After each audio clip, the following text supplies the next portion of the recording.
Посмотри на мой кубик, там всегда 20. С этой бандой лучше вообще не связываться. Put up, put up, put up, put up. Oh. Yeah. Silent Go. Infernal Engine. Подпишись, если хочешь такие же криты. Всем привет! Вторая фаза битвы за корону. Сейчас рассмотрим верхнюю топовую линию. Тут у нас ледяные элементали.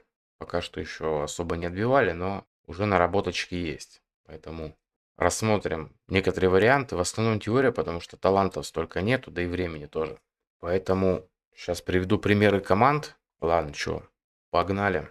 Если вы хотите поддержать канал, сделать вы это можете просто введя мой код создателя в ежемесячном разделе магазина прямо в игре. Код вы видите на экране. Тем самым вы разблокируете себе скидочные наборы по очень выгодным ценам и получите подарок кубик Гелиолита. И вы можете осуществлять свои внутриигровые покупки по моей ссылке в описании каждого видео на платформе BuffBuff по очень выгодным ценам. Намного дешевле, чем в игре. Так, по поводу команд.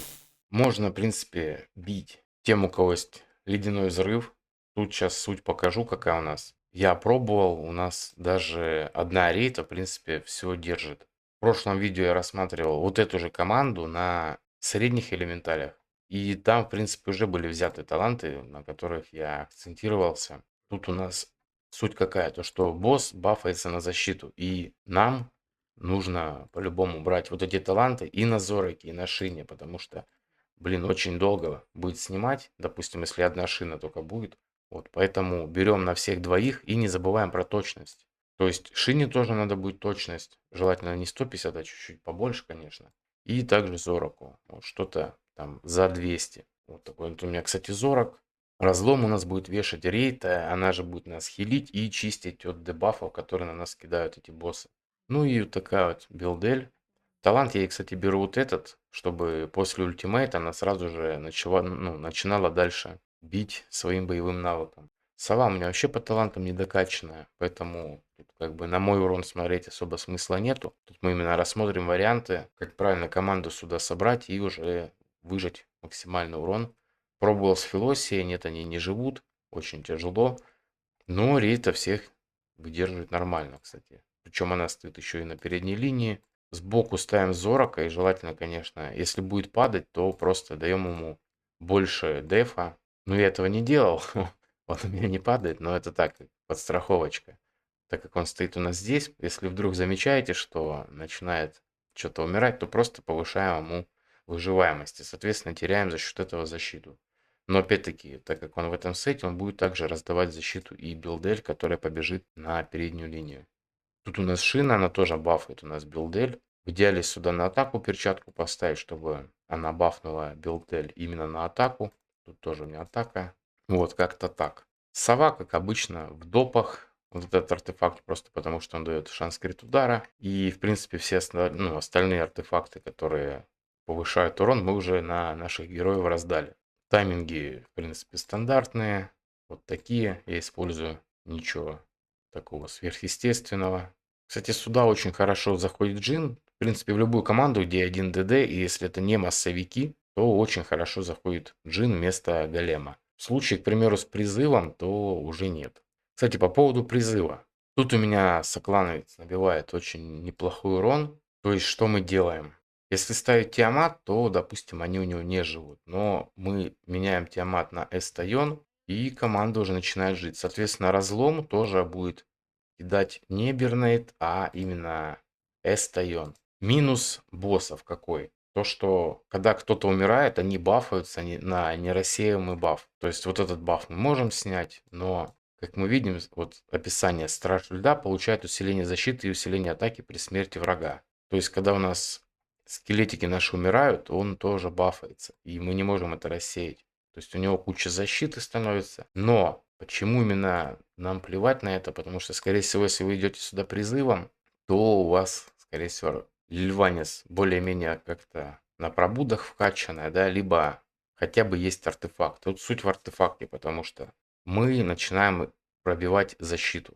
Вот у нас есть. Чем дальше мы стаки крови набираем, тем больше защиты мы игнорируем. Поэтому то, что босс будет там защиту себе стакать, нам по итогу вообще плевать на это. Поэтому не столь критично.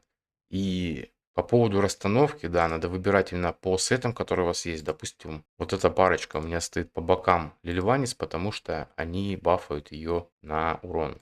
Также по поводу Лильванис. Вот этот талант берем, если нам получается шанс крита выжать хотя бы, ну, 90, да, процентов, хотя бы. Тогда мы берем вот этот талант. Если нет, то придется брать другой. Придется брать вот этот, он даст нам 20% к шансу крит удара. Все, а так что, тогда на Бернет мы будем одевать уже, так как мы Тиамат убираем здесь, мы берем ей артефакт, который будет увеличивать урон при 5 стихиях одинаковых. Это сфера драконьего бога, ей мы даем вот этот артефакт, и тогда уже разлом одеваем на Эстайон. Да, вот так вот у нас будет по факту в бою.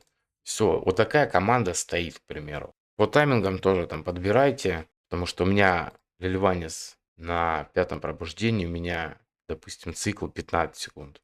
Если нет, то ставьте цикл себе 18 секунд. Это что касается призыва, тоже как бы неплохо себя показывает. И неустрашимость тоже сейчас покажу.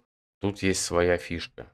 Ну вот по поводу неустрашимости. Эта команда у меня бьет среднюю линию, но если мы пойдем сюда, что я делаю? То есть у нас здесь старт будет на 22 секунде. То есть у Тариола будет 20, потому что ему запас нужен. И у этих будет старт на 22. И КД, соответственно, 18 таки останется. Эти двое без таймингов. У Сирельса только 15 секунд. Это потому, что он у нас в кукольнике. Он заливает Эстайон, чтобы она как можно чаще кидала вот этот разлом. Почему именно 22 секунда? Объясняю. Нам тут бафы с боссов снимать неким, поэтому здесь он кидает усиление на себя на 12. Ждем, получается, 10 секунд, и тогда уже у нас начинается цикл. То есть где-то вот здесь мы начинаем стартовать, и под усилениями только 2 секунды мы вот эти цепляем. Поэтому как бы урона, конечно, чуть меньше, чем на средней линии, но это понятное дело. Но все равно тоже много, поэтому вот как-то вот так. Код можете взять из видео с центральной линии, просто поменять тайминги. Все. Тут как бы ничего менять особо-то и не надо. По поводу других команд, таких как Разъедание, тут просто кошмар, я бы вообще не советовал ими сюда идти, поэтому лучше либо призыв, либо неустрашимость. И как вариант можно... Блин, у меня, кажется, залитые, не, можно было тоже попробовать, но уже все. Вот, можно ударить, в принципе, с какую-нибудь там пачку взять, да, какое-нибудь слияние там, либо кто шарит, просто сами соберите горение. И через Джорна можно здесь ими тоже попробовать ударить. Интересно, сколько они будут наносить урона. Просто по факту для горения у меня ничего нету, чтобы одеть их нормально всех. Вот, а так Синарел, в принципе, пачку держит. Ну и для снятия вот этих бафов, да, плюс мы можем циклы себе меньше сделать. Как вариант, да, можно еще горением сюда пойти, там в 3 ДД, да, к примеру. Либо можно вообще в 4 попробовать. Просто ультовать конкретно в момент, когда нет вот этих стаков усиления. Да, также, допустим, на 22 секунде их выставить, и пусть они там бьют. Да, неплохой вариант. Можно в 4 ДД попробовать. Так что можете симпровизировать. А так что, кому там что непонятно, пишите в комментариях. Всем спасибо за просмотр. До скорых встреч. Всем пока.